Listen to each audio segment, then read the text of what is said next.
define como la ciencia que se encarga del estudio de los tejidos y su estructura microscópica. Histos quiere decir tejido, en el sentido que es un tejido. Un tejido es un conjunto de células que tienen un origen embriológico común, funciones y organizaciones similares. Continuamos. En el cuerpo hay 4 tipos de tejidos básicos: el tejido epitelial, el tejido conjuntivo, el tejido muscular y el tejido nervioso. El tejido epitelial es un tejido de recubrimiento. El tejido conjuntivo se encarga de conectar y de llevar los vasos sanguíneos. El tejido muscular es un tejido contráctil que va a generar movimientos, y el tejido nervioso es un tejido excitable que lo que hace es generar potenciales de acción y comunicar. Bien, continuamos. Entonces, ahora, comenzamos por la definición de tejidos. Ahora pasamos a la definición de órganos. ¿Qué es un órgano? Es un conjunto de tejidos que está asociado estructural y funcionalmente. Bien. Y a partir de la definición de órganos podemos pasar a la de sistema. ¿Qué es un sistema? Es un conjunto de órganos que va a estar asociado funcionalmente y va a tener una función común, única o diversa de acuerdo a las definiciones que tengamos de tejido y de órgano. Bien, continuamos. Entonces volvamos a los tejidos. El primer tipo de tejido es el tejido epitelial. El tejido epitelial se va a caracterizar por 4 aspectos básicos. 1. Va a tener células estrechamente unidas. Es decir, las células van a estar totalmente pegadas una tras de otra. En el espacio va a tener 3 dimensiones. Lo segundo es que no tiene sustancia intercelular. Lo tercero, no va a tener vasos sanguíneos. Y lo cuarto, sus células van a tener polaridad, es decir, van a tener una cola y una cabeza. Bien, el tejido epitelial se puede clasificar de 2 formas. Una forma es por su función y otra forma es por su organización histológica. Por su función, el tejido epitelial se puede clasificar como de revestimiento o glandular.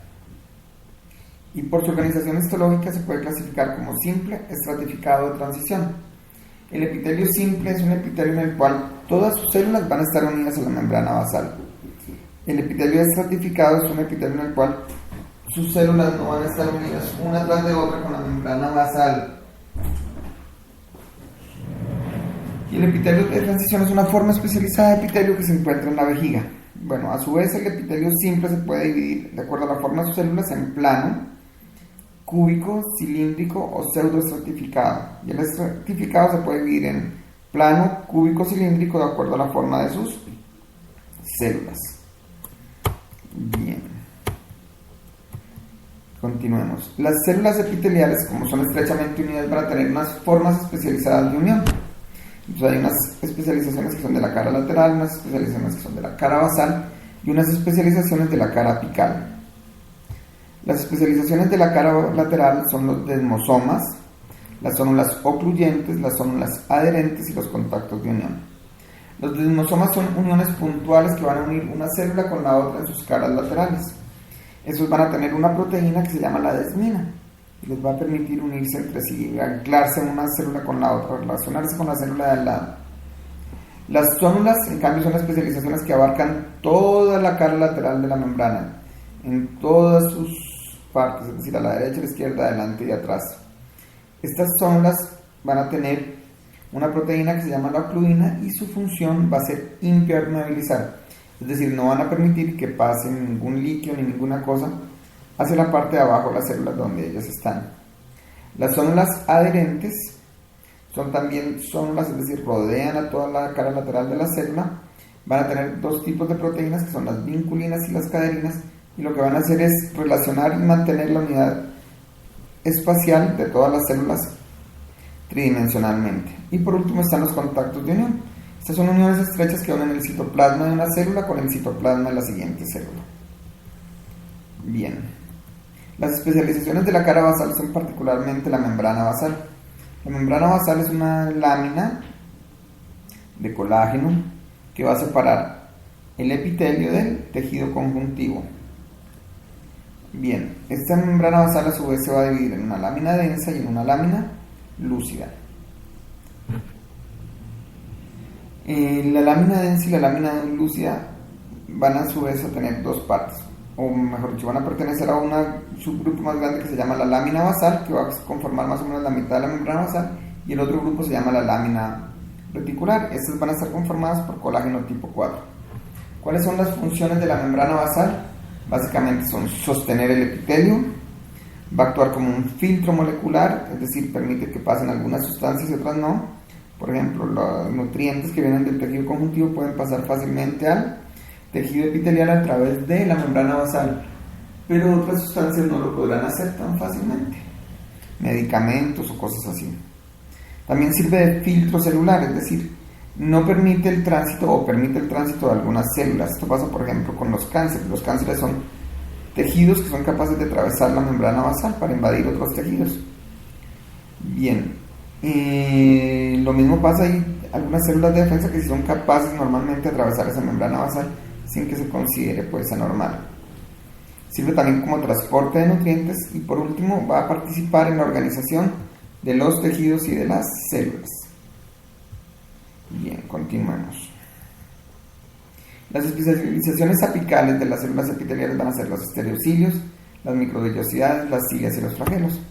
Estas les permiten a las células epiteliales tener movilidad o tener control sobre su cara apical, es decir, sobre el entorno del cual están separando los tejidos. Bien, por otro lado vamos a tener los tejidos glandulares. Los tejidos glandulares se pueden dividir a su vez en dos tipos de acuerdo a su función. En glándulas endocrinas, cuando su secreción que vierten a la sangre, cuando su secreción es vertida a la sangre, y glándulas exocrinas, cuando lo que ocurre es que su secreción no es vertida a la sangre.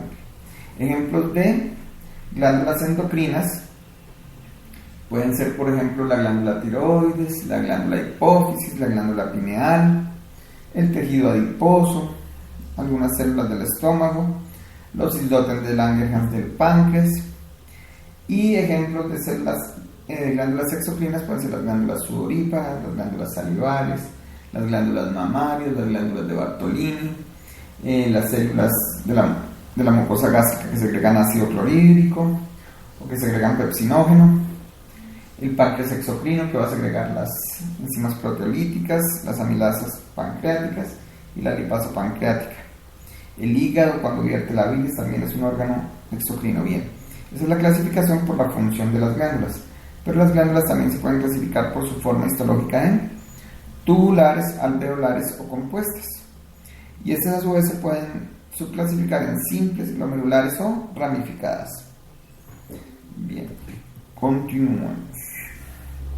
Ahora, el tejido epitelial entonces es un tejido fundamental para la organización del cuerpo. Nos va a permitir separar tejidos, nos va a permitir cumplir funciones del cuerpo propiamente, por ejemplo las funciones del hígado, las funciones del páncreas. Algunos autores consideran que inclusive el tejido nervioso es una forma especializada de tejido epitelial. Bien, el segundo tejido es el tejido conjuntivo. Él se va a caracterizar primero que todo por ser vascular, tal vez es su consideración más importante. El tejido conjuntivo tiene vasos sanguíneos, pero adicionalmente sus células son separadas, no van a tener polaridad, no va a ser tan fácil, y va a tener abundante matriz extracelular. De acuerdo a eso, el tejido conjuntivo se puede clasificar en tejido conjuntivo denso, cuando la matriz extracelular tiene muchas fibras, laxo, cuando no tiene muchas fibras, reticular, cuando las fibras forman una red, o mesenquimal, que es una forma de tejido inmaduro. De la misma forma hay una serie de tejidos conjuntivos especializados, que están el óseo, el cartilaginoso, el adiposo, la médula ósea y el hematopoyético. La matriz extracelular del tejido conjuntivo va a tener unas fibras de colágeno y fibras de elastina, y adicionalmente va a tener una matriz amorfa constituida por agua, minerales y algunas formas especializadas de proteínas que se llaman proteoglicanos, que van a darle la consistencia y las características propias a cada tejido conjuntivo. Entonces está el condroitin sulfato, que es del cartílago, y en fin. Bien. Entonces, como podemos ver, los tejidos epiteliales y conjuntivos son los tejidos generales del cuerpo. Adicionalmente vamos a tener el tejido muscular, que se puede subclasificar a su vez en tres tipos: músculo esquelético, músculo liso y músculo cardíaco. Los tres comparten como característica una organización histológica que le permite disminuir su diámetro, disminuir su longitud cuando el tejido es excitado, pero varían en algunas cosas. Por ejemplo, el músculo esquelético es de contracción voluntaria, el músculo liso, por el contrario, es de dominio involuntario, y el músculo cardíaco también es de dominio involuntario.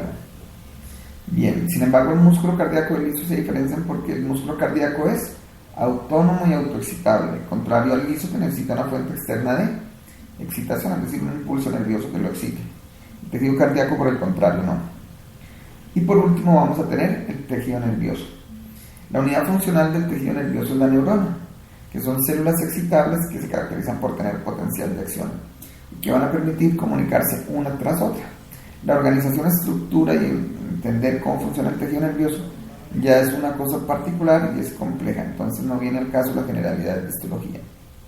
Entonces, para finalizar, podemos decir que la histología es un aspecto fundamental para la comprensión de la anatomía y de la fisiología en general de la organización del cuerpo humano, actuando como integrador de ambos. Muchas gracias.